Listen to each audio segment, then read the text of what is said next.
Duh, who put the lights out? Great question. Mother Nature did, you goofball. A geomagnetic disaster is upon us, and our only remaining sources of energy are roaring fires and the kinetic squeaking of rusty door hinges.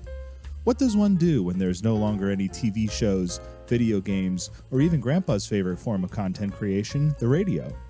Why not turn to the great outdoors, filled with ripping waterfalls, mysterious forests, and a night sky that stretches into infinity? And for those that are too scared to pull themselves away from their LED monitors, Hinterland's The Long Dark creates a great facsimile of what that might look like. Surviving on Great Bear will have you scrounging and scrapping for every last bit of fast food and firewood, but it isn't all bad. If you keep your head up and you know where to look, you just might find a view that inspires you. And that's what we're here to do today. So come with me as we stave off the cold and warm up a steamy beverage in pursuit of this lingering query. Where is the best place for coffee in the long dark? All right, so our first spot is in a little place called Ash Canyon. This is the only cabin for miles, so it is certainly a sight for sore eyes. We got a nice little gardening bed over here. If you can manage to find some soil somehow, and if it warmed up a little bit, because you're not going to be growing much around here, that's for sure. We got a beautiful view of the canyon here, which we'll come back to a little bit later. For now, let's focus on the house here. We definitely got a little janky, little rundown, little shack. It kind of looks like Cranky Kong's shack. The old Kong from the Donkey Kong series.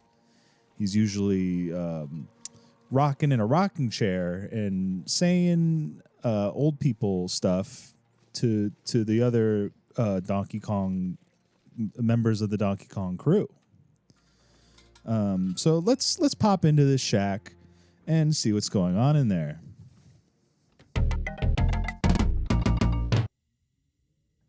Now, this certainly beats, spending the night in a cave or, some sort of unsheltered or rather some sort of outdoor shelter that is not going to provide a whole lot of cover or reliable cover from the wind. So we got that going for us. We got 4 cooking spots, which is, great.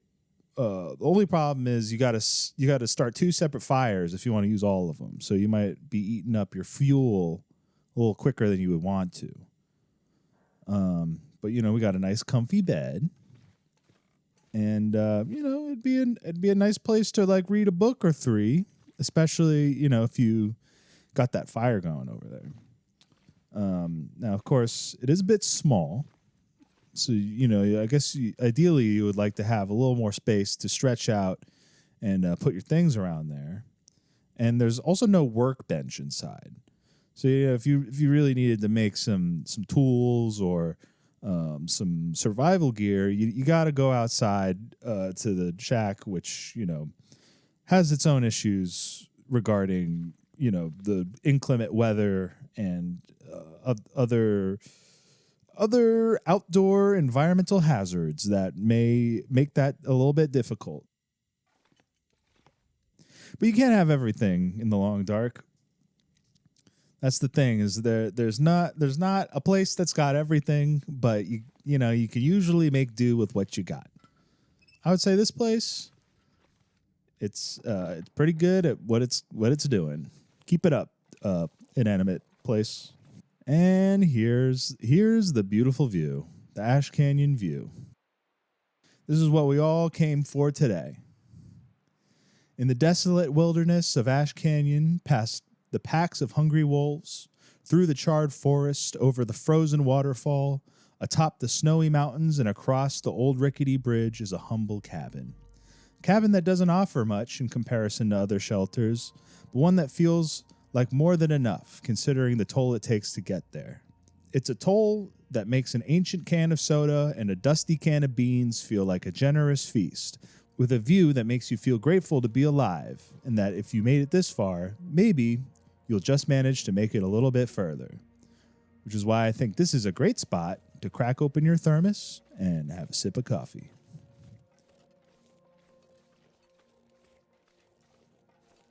So yeah, that was Ash Canyon. Good start, but I would say our quest is far from over. So the next place that we're going to go to is the lighthouse in a place called Bleak Inlet. Don't let the name fool you. It's actually a little more hopeful than you would think. Despite, all of the locations being a little bit desolate, it is a, sub-zero electricity-less apocalyptic type of a scenario. So, you're not going to have everything. But anyways, let's be careful now as we cross this rickety old bridge. But once if we make it, then we're gonna head on down to the lighthouse in Bleak Inlet, and we'll give that place a little shot. So, yeah, the lighthouse in Bleak Inlet. Let's go there now.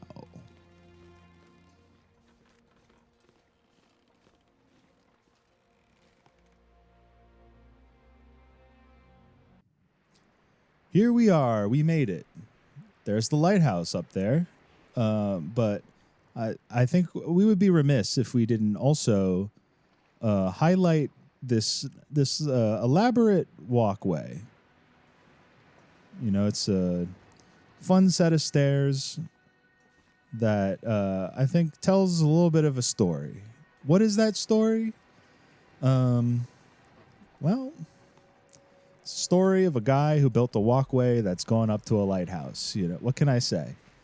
But yeah, let's take a look on the inside and see what life inside a lighthouse is like.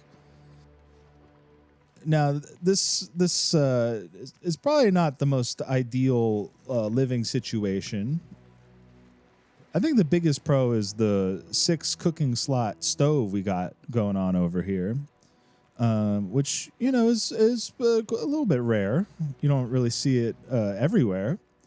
But considering how busted up and drafty this lighthouse is, I would say that it is a site, or it's a warm we'll give it a warm welcome. Not a whole lot of things to break down and salvage from this place. If you didn't bring your own firewood, you might be in for a cold night. I would definitely say make sure you bring your own firewood if you want to stay at the lighthouse in Bleak Inlet. You do get a good vantage point. It's probably a good place to stay for a little bit just to see what your surroundings look like. Assuming you don't know what your surroundings look like by the time you get here. So, if you need a nice bird's eye view, we love a bird's eye view on this channel. Then pop on over to the lighthouse in Bleak Inlet. They'll keep the light on for no, I think the light's off here, but they will give you a tall spot to look out from. Maybe sketch a little charcoal on your map. You'll have a sense. Yeah, I think you'll have a sense of what's of your surroundings. Now look at that view. Now the Bleak Inlet really is a stunning region. I hardly think it's bleak at all. Although the lighthouse isn't much in terms of a shelter. It'll certainly do in a pinch if you bring your own supplies. The multiple cooking spots let you fill up a thermos with a hot drink without using up too much fuel or time. But the peak of the lighthouse, despite giving no protection from the wind, is breathtaking. 360-degree scenic lookout, which is actually quite rare. On a sunny day, you get a crystal clear view of the bridge leading to the cannery, which is why I think it's a great spot to break out the old thermos and warm up with some coffee.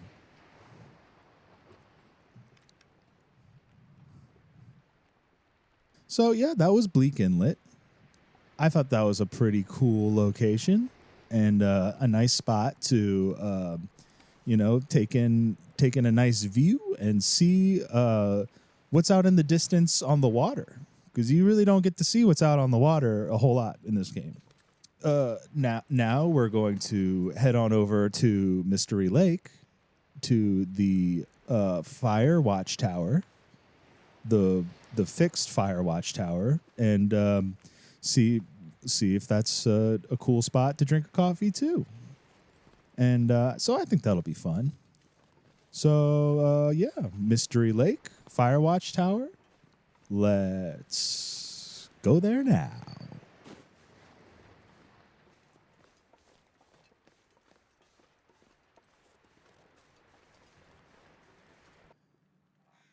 Shoo, I am exhausted. I'll tell you what, this is a great shelter if you need to get your steps in. This is a nice little location, the Mystery Lake Fire Watch Tower. We're set up atop a mountain, so you got to do a little bit of climbing to get here, and then you got to do a little extra bit of climbing to get into the actual tower. So again, if you need to get some cardio in, come visit the Mystery Lake Fire Watch Tower. You get a little bit of exercise, you get a great view. You can see I love how you can see all of the landmarks in the region from here. And then as an added bonus, you really get a great view of the mountains in the distance. I do not think we really climb any of those. One of those might be Timberwolf Mountain. But yeah, you're not exactly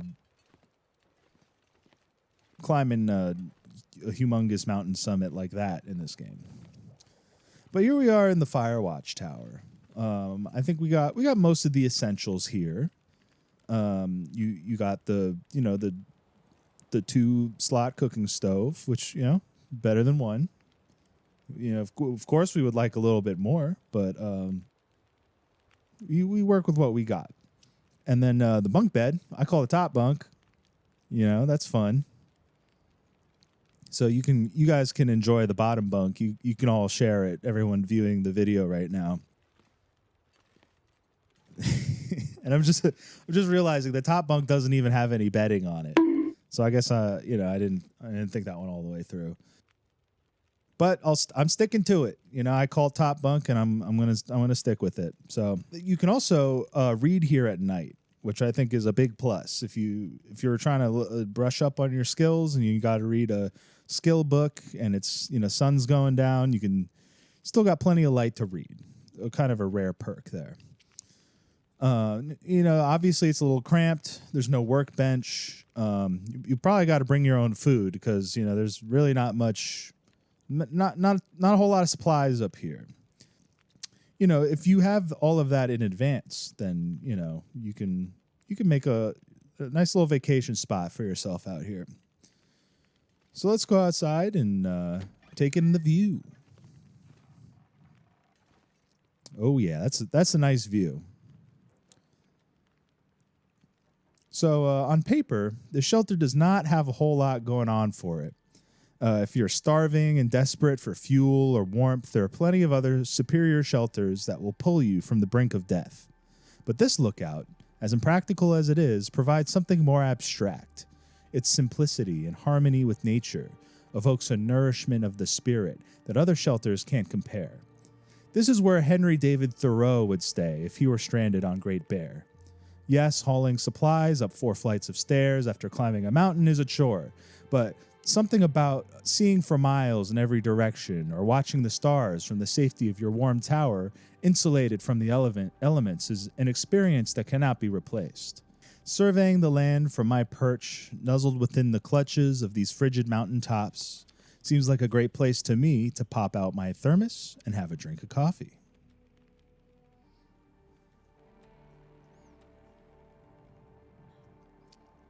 That's the stuff. All right. So that was the Mystery Lake Fire Watch Tower. A bit of an underrated spot, I would say, in my estimation.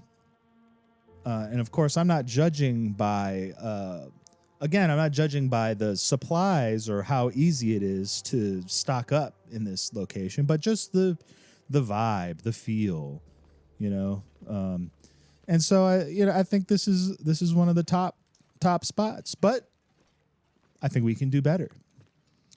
And in pursuit of that, we will be traveling to Mountain Town, a little town called Mountain Town. So strap on your mountain boots and put on your mountain hat, and we'll mosey on down and then back up to Mountain Town. So Mountain Town. Let's go there now.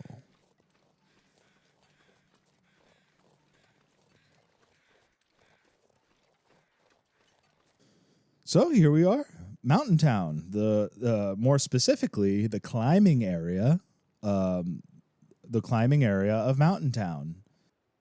Just it's very close to the gas station convenience store, which is a great place to find supplies and food, etc. Which might be a necessity because this little information area, there's not a whole lot going on. There might be like a candy bar or something in the vending machine. But yeah, if you plan on having a prolonged stay here, you might have to take a little trip down to the convenience store and get yourself some food, maybe an energy bar or a can of peaches. Now, this place is not without its perks. There's a decent amount of reclaimed wood that you could break down for one of those cold nights. And just like the Firewatch Tower, the windows provide a lot of light at night. So, if it's getting late, you need to finish your fishing magazine so you could use it for fuel later. Then you could take your time. You don't have to rush because you're running out of daylight. And again, no workbench. Not ideal, but you can always find your way around that. There's usually one close by. I like this little pavilion that we have over here. I would say that this is a nice little spot that reminds you of the way things used to be. You could just break these picnic tables and benches down for firewood, but I think it's nice to have a little bit of a reminder of the little things in life people used to enjoy. Just because the power went out and there seems to be no electricity coming in the future doesn't mean you can't enjoy little memories from the past. And then you again, this is a nice spot. You can get on a clear day. You get a nice little survey of the area. You can see that's the Thompson family farm, some sort of farm. Got the farm down there. You can take a little trip, take a little hike on down, and maybe get yourself like a bag of flour or some cooking oil, or maybe a nice Mackinac jacket. You never know what you're gonna find in a little area like that. So, keep an open mind. You never know what you might find. But I think that this over here is the true jewel of the climbing area. No, not the picnic benches, not the benches. The view over here. Yes, the view. Look at that. It is a stunning view. Once we look to the right a little bit more. There it is. Yeah. Wow. That's a long way down. But it's a beautiful vista over there. It's the Mountain Town climbing area. It's a very inviting and relaxing area.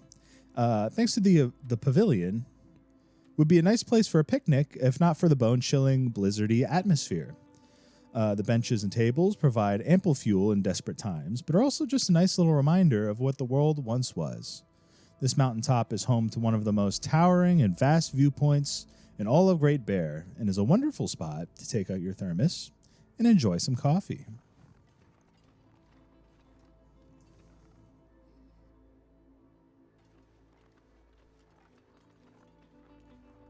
Wowee, what a view. Now that was great. Would totally come here again for the view and maybe also a little bit of climbing, if I have the energy to spare. I'm not above hanging like a nice climbing on a cool little rock wall. I think that's actually a pretty cool and fun time. But anyways, our last location is going to be in a place called Pleasant Valley. Doesn't that sound nice? Pleasant little valley. So we're gonna make our way over to Pleasant Valley, and we'll mosey on over to the radio control hut, and I think we're gonna have a nice little coffee spot that I think you all are gonna enjoy. So let's kick back, relax. You guys do that. I'm gonna walk over to Pleasant Valley, but kick back, relax, put your feet up. And the Pleasant Valley Radio Control Hut. Let's go there now.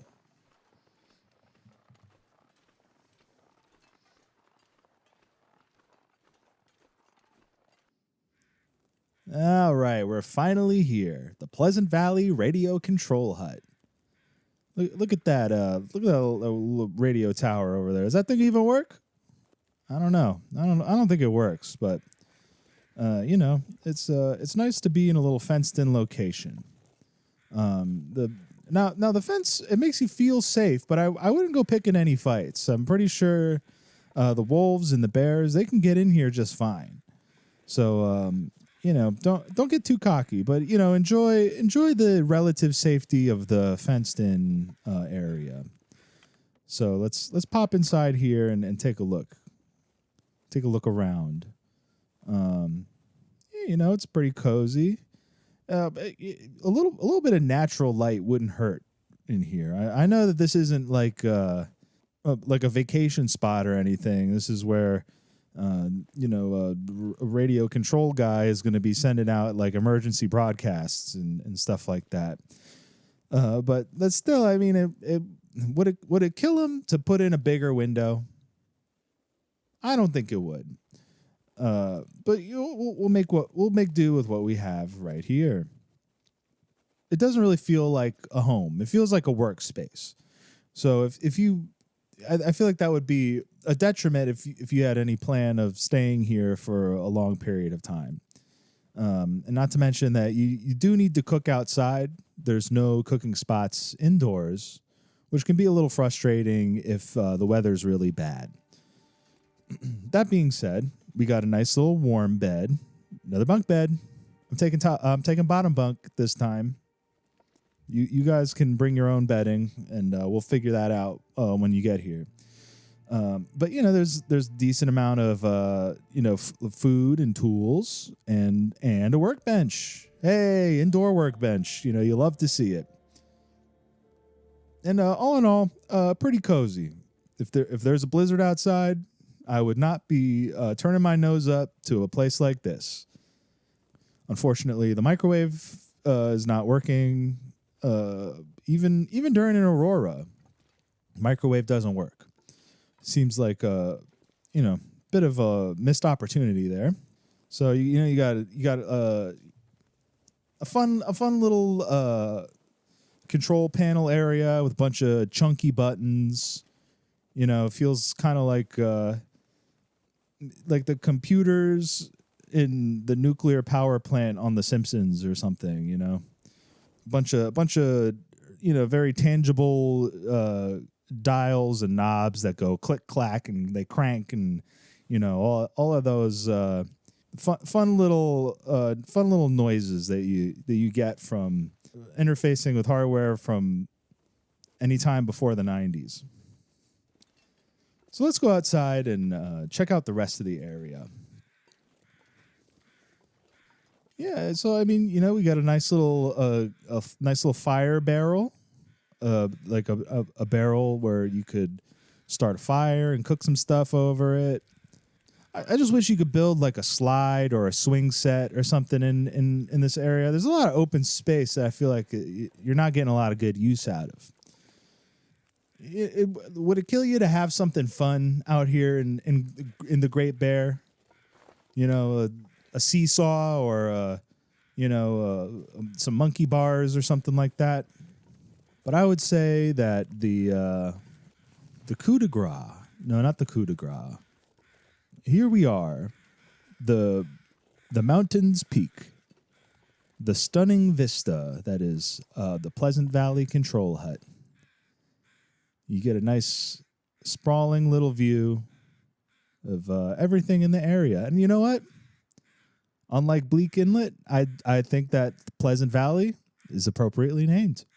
Don't at me if there's a blizzard. It's not so pleasant anymore. But I think right here, right now, in this moment in time, quite pleasant. Yeah, the Pleasant Valley Radio Control Hut, enclosed in a fence, sheltered somewhat from the wolves and black bears, is a dinky little radio control hut, broken beyond repair in even the most ideal circumstance. But the magic of this location doesn't reside within the technology therein. It actually doesn't reside within the hut at all. The magic lives in the air. More specifically, it lives in an amorphous, intangible spot. Is it next to the climbing rope? Is it slightly beyond the stoic cliff's edge? Does it exist miles out of reach, all across the region, in a space only accessible to the most ambitious of avian creatures? All of these hypotheses could very well be true, but what isn't up for debate is the sheer magnetism of this overlook. The meek and unpresuming radio control hut tempers your expectation for one of the most sprawling and enchanting views in all of Great Bear. Winding rivers bisected by roads and bridges, framing the inescapable majesty of Pleasant Valley's vast meadows, are why I think this is a perfect spot to flip open the old thermos and have a nice long drink of coffee.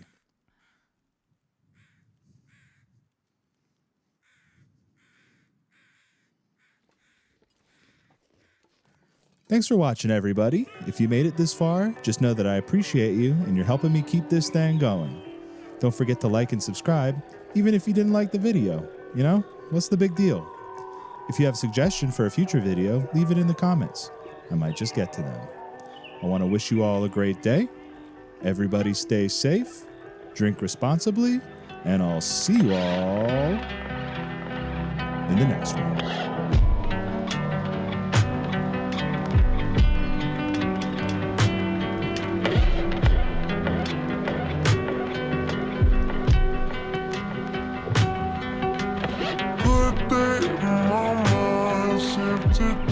Step out, get some air now, let your edge out, turn some iceberg, you'll be heavy in my mind, can you get the heck out, I need rest now, got me bummed out, you baby.